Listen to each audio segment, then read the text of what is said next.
This is the Fanjura gold mine in the southwest of Burkina Faso.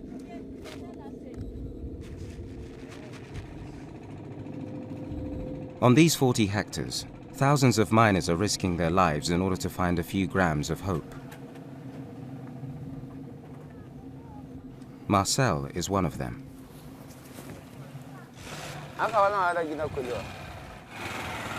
He chases the gold that will get him out of his misery.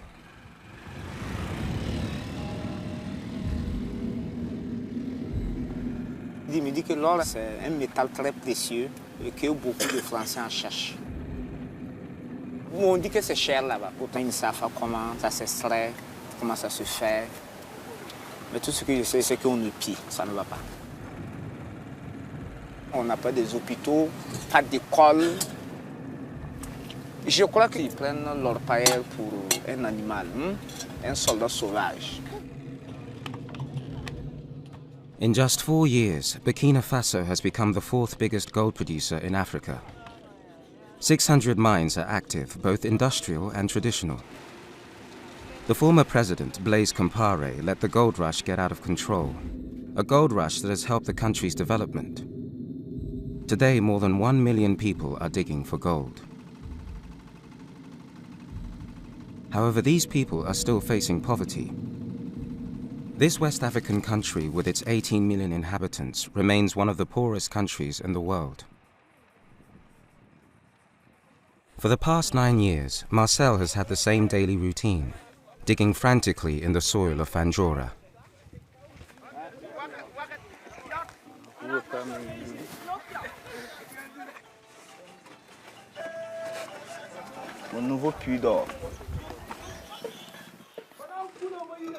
This gold well is only 10 meters deep, barely any wider than a manhole.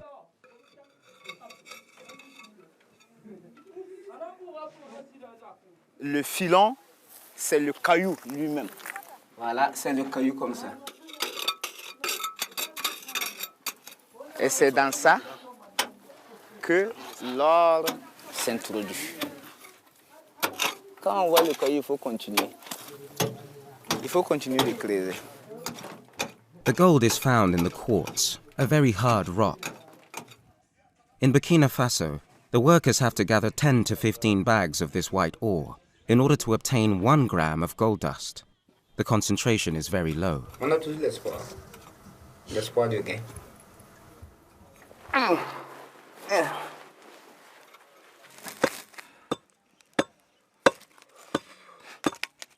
Oui, c'est bien. En tout cas, la couleur est très bien. Elle est présentable. Ça veut dire qu'il y a de l'or.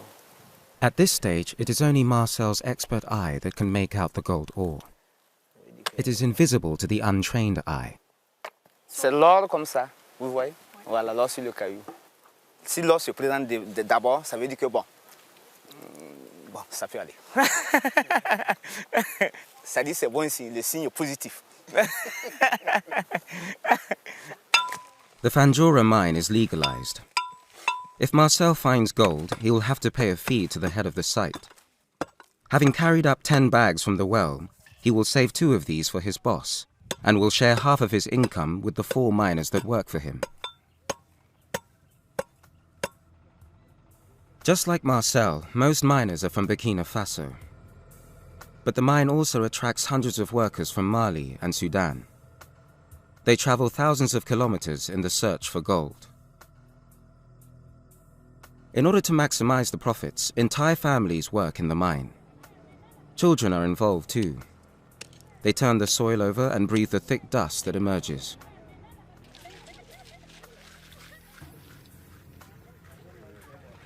At the age of 14, the boys are sent into cavities that can be up to 100 meters deep. Just like 17-year-old Sumel, everyone is hungry and weak.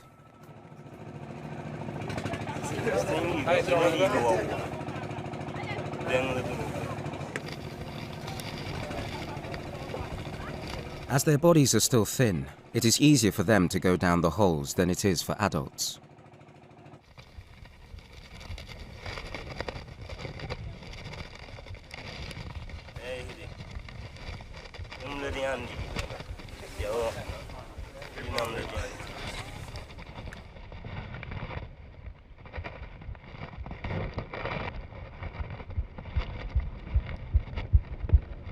Sumel hides his fear, but his heartbeat can still be heard. The descent lasts several minutes and feels like a maze of narrow cavities. Only a few pieces of wood support the fragile walls. After 13 years of exploration, Fanjora's subsoil has depleted. Sumel and others must go ever deeper and take even more risks if they wish to find anything.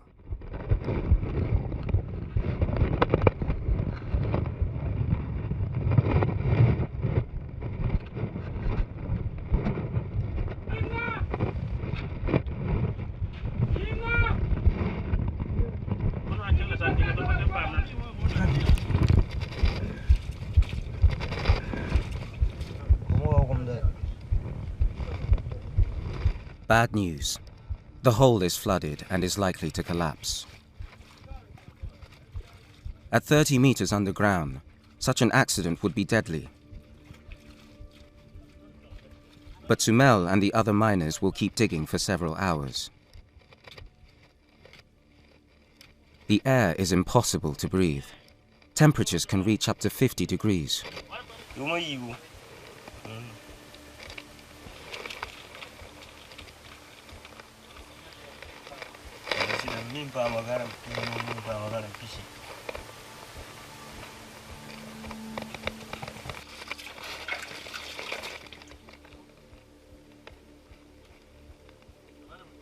For just a few grams of gold, Sumel has once more risked his life.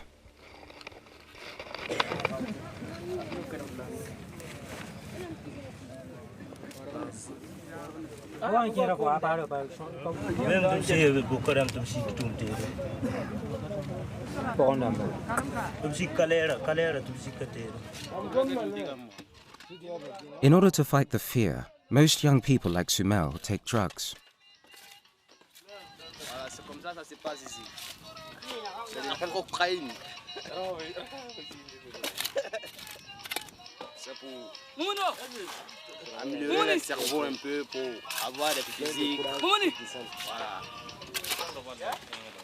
Cocaine, cannabis, amphetamine. These illegal substances are all around the mine. But a painkiller nicknamed the missile is the most popular drug.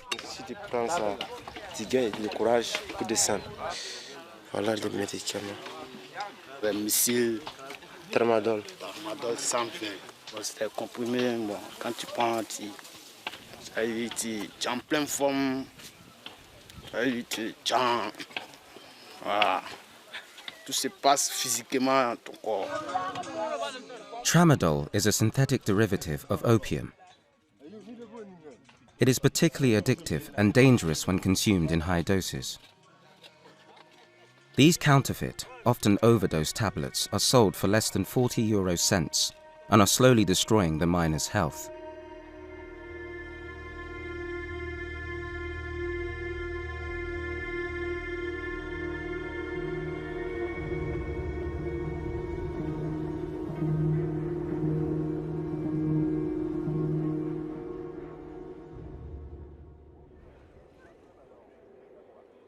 Over the years, nearly 5,000 people have settled in this mine that resembles a refugee camp. Swept by the harmattan, a dry and warm wind that triggers thick dust. The residents have named the mine Al-Qaeda because it appeared out of the sand in 2003 when the United States was fighting against a terrorist organization in the region. It has kept the nickname ever since, as it is one of the most violent winds in the country. Despite the harsh conditions, the mine is organized like a city. Small shops provide the necessities. When money is available, there is even a hairdresser who will freshen up the dusty miners. Marcel's family have been working in the mines for many years. Marcel, his wife Elizabeth, and their 3 children lead a very humble life in these small brick boxes, without water or electricity. C'est ma maison. C'est pour moi je dors comme ça. Mes enfants dorment en haut, mais moi je dors en terre. Vous voyez comment on est ici? C'est pas facile. Fille, puisqu'on ne gagne pas souvent l'or, quoi. On ne gagne pas trop l'or. Souvent, c'est un peu. On ne gagne pas ça abondamment. In spite of all his efforts, Marcel barely manages to make €1 per day, just enough to feed the family. The meals mostly consist of greasy rice and vegetables. Meat is a rare luxury. At 38 years old, it is difficult for Marcel to change career paths. The former crop cultivator left his millet and maize plantation, which was destroyed by successive droughts. Living in a country where the unemployment rate affects nearly every second person, Marcel has no other choice. Le problème de ça, c'est que les terres sont pauvres. Il faut acheter les produits. Les engrais, bien sûr. Engrais, les produits pour faire sécher les herbes, pour s'aimer. Souvent les bœufs, pour labourer les terres. Enfin, bon, tu vois, ça demande. Ça aussi, il faut le cash. C'est ce qui fait que les gens trouvent que l'orpaillage, c'est un truc qui est très simple. Pourtant, il n'est pas aussi simple que ça. Before transforming the dust into gold nuggets, Marcel still has hours of work. Ça se place comme ça. Oui. Et on envoie l'autre comme ça.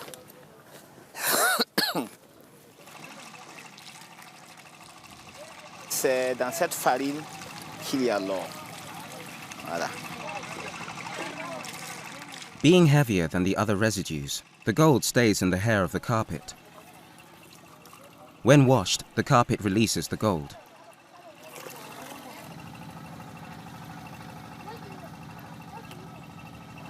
Voilà en fait le début du nouveau trou. Ce qui est en jaune. La poussière d'or. C'est l'or. Le métal le plus précieux auquel les gens en Afrique ici perdent leur vie pour ça. C'est ce métal. Voilà. Et c'est pas facile.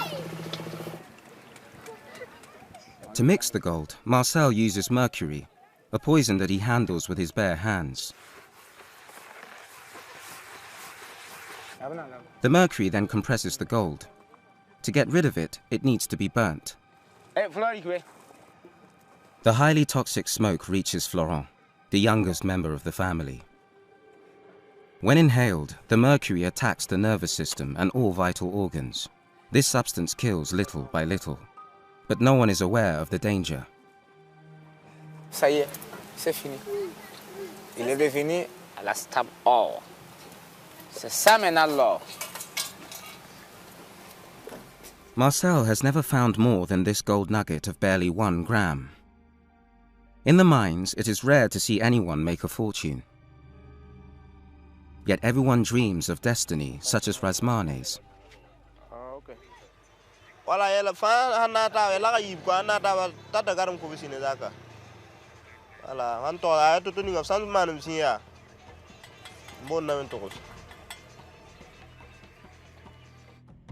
Razmane is one of the main gold buyers in the mine. The former miner started a business with his father 1 year ago. He is in charge of 10 of the mine's counters and buys up to €1,500 of gold per day.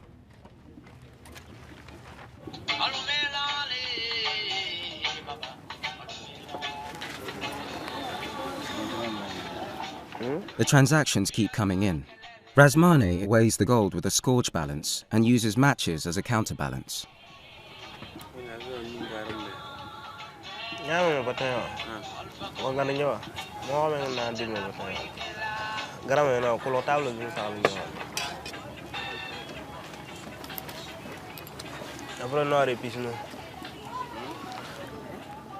The miners have to share the €32. This amount is the result of 20 days of work. They were hoping for more.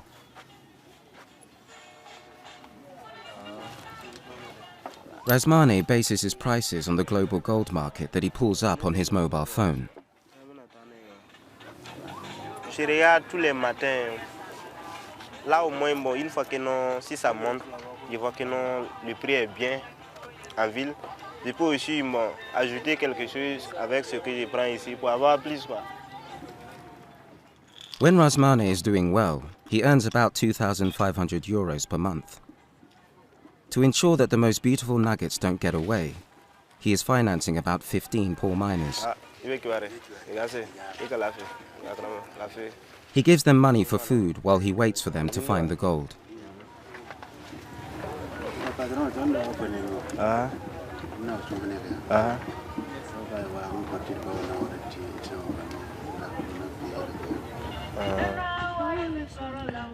Razmane embodies one of the mine's greatest success stories, but strives to be discreet in order to ward off any unwanted attention. Every second day, he leaves the mine to sell his gold to the most generous buyer in Banfora, the closest town. He doesn't tell anyone out of fear that he will be attacked on his journey. Bon, sur le chemin, des fois, il y a des braquets, des gens qui coupent des roues, qui prennent les gens pour retirer les marchandises qu'il a. Des fois, ils prennent les motos derrière.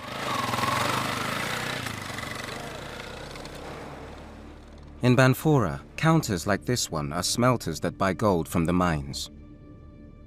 As long as the state has verified that the company has a buying permit, it will enforce no other regulations concerning the provenance or extraction conditions of the gold. Once the precious metal is sold on the other side of the world, conditions of its extraction are unknown. Every day, the complete lack of transparency of the supply chain threatens the gold miners and their families' health more and more.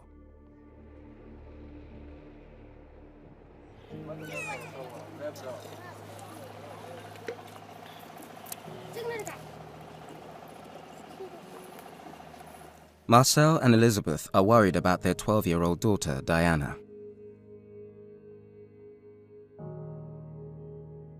Hier soir, quand elle revenait de l'école, elle disait qu'elle se sentait pas, que son corps la fait mal.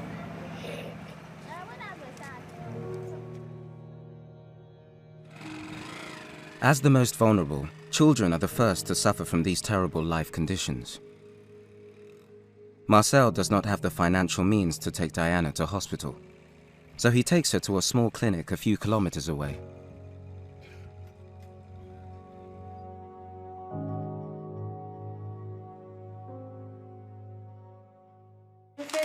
Pour enlever un peu le sang pour voir si elle n'a pas de palu. Comme son corps est chaud.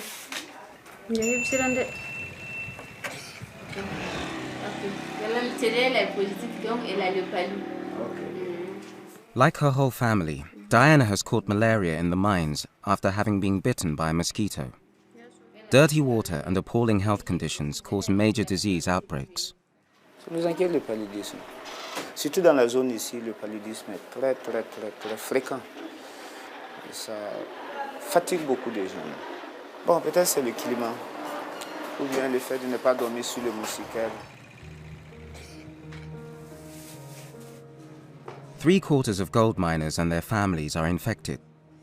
However, in the clinic, the most urgent cases are those of miners suffering from lung disease.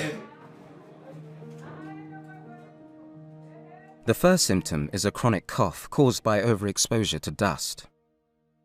Every day, Dr. Usman Pare treats around 50 miners suffering from this illness. Ils sont dans la poussière. Puisqu'ils creusent, quand ils rentrent dans le trou, ils creusent là. C'est la poussière, ils boivent ça. Ça, c'est favorable pour les voies respiratoires. Voilà pourquoi il est encombré. But here, it is impossible to give a sophisticated diagnosis. The clinic doesn't have any electricity or any radiology material. Without any means, the miners let their health worsen.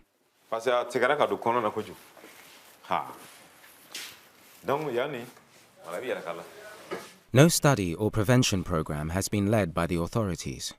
As it is, thousands of men and women risk dying of cancer and lung disease. Deprived of equipment, the doctor can only cure superficial wounds. Bétadine.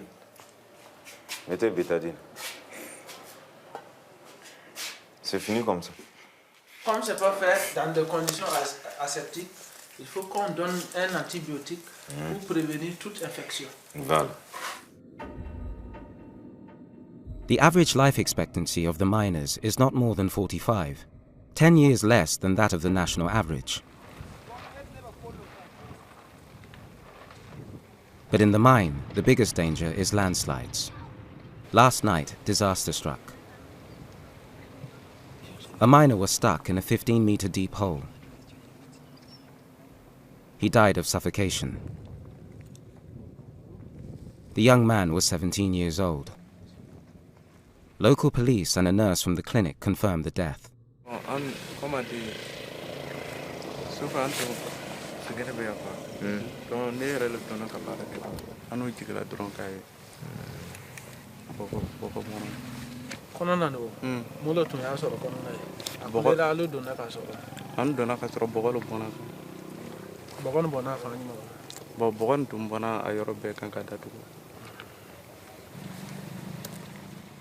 The miners couldn't do anything to save the young man. There was no support holding up the tunnel that caved in. The heavy muddy earth gave him no chance of survival. Ça fait le 4e cas que je constate en 2 semaines. Donc, ça, c'est des choses qui sont fréquentes ici. Les galeries ne résistent pas. Le point est souvent inondable. Quand vous regardez à l'intérieur, vous savez que ça ne peut pas résister. Regardez la terre qui est là. Donc, bon, c'est vrai qu'il y a des séances de sensibilisation, mais qu'est-ce que vous voulez? Les gens courent vers l'or, tout le monde cherche l'argent. C'est très compliqué. Hein? Le phénomène de l'orpaillage aujourd'hui au Burkina Faso est tel qu'il faut des mesures plus fortes que ça. Là.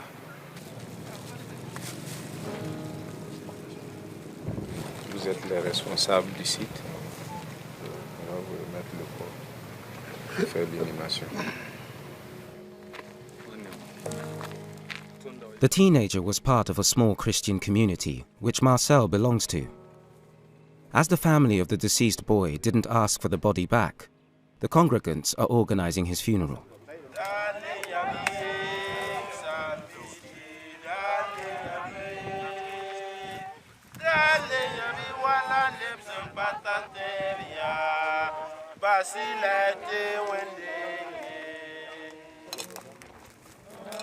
He will be buried a few meters away from the pit that collapsed on him.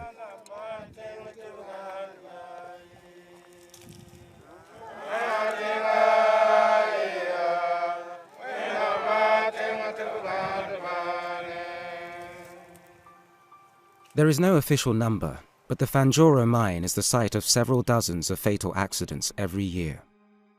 The majority occur during the rainy season.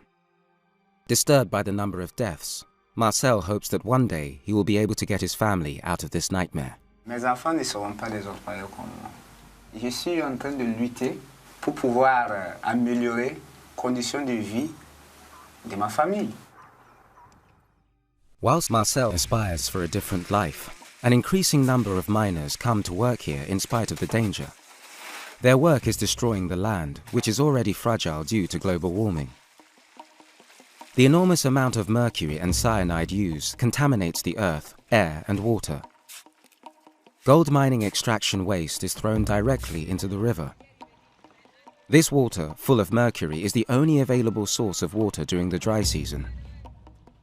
Entire villages depend on it for drinking, washing, and fishing. The polluted water is gradually suffocating the fish. Bon, on y a beau so yeni, ambi jini flani. Comme on va flala, nokora, guenteni. Bon, abi devant, jini ka boli chogola. Bon, athlé, ça va nous qu'on a mis une sorte de 15 kilos ou bien 10 kilos. Tite malika. Allez qu'on mange. Allez qu'on mange. Ça arrange pas. Comme allez tu sors la nyana man, allez qu'on sonne tomatinique.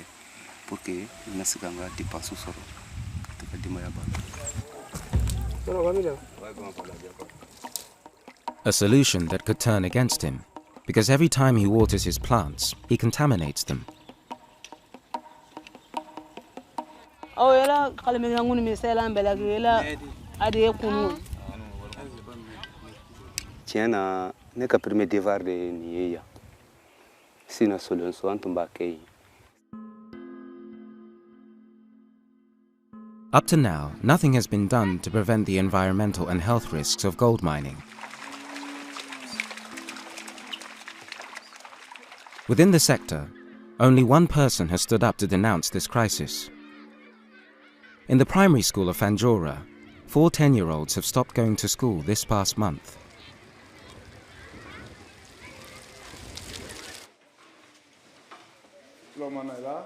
Teacher Sungalo Hema is trying his best to make his young students aware of the dangers.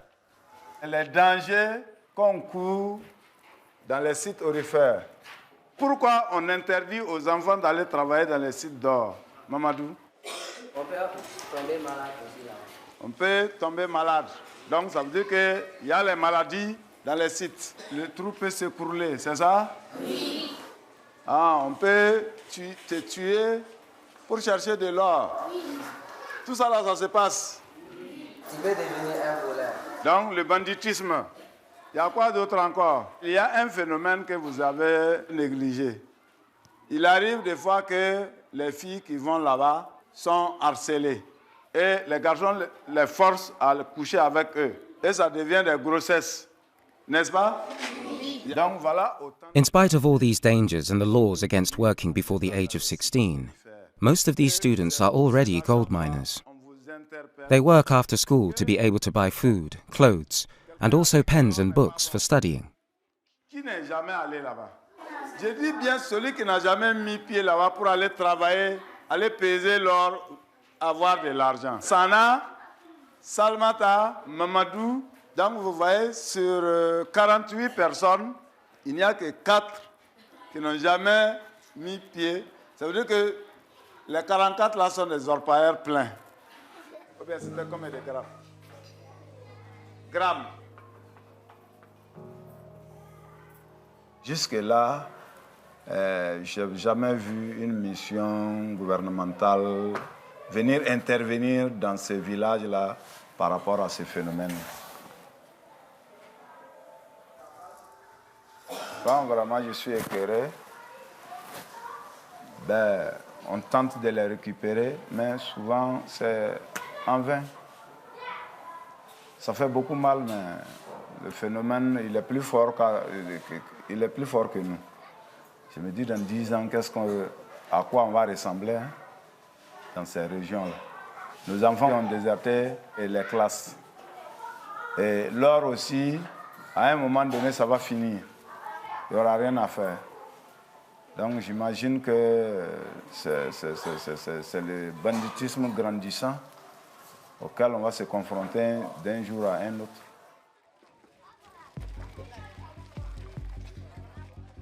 The teacher should finally be able to regain a bit of hope. After 30 years of inertia and corruption under the presidency of Blaise Compaoré, the government of Roch Kabore is supposed to apply a new mining code. There is hope that institutionalizing gold mining will allow the population of Burkina Faso to benefit from the richness of their land.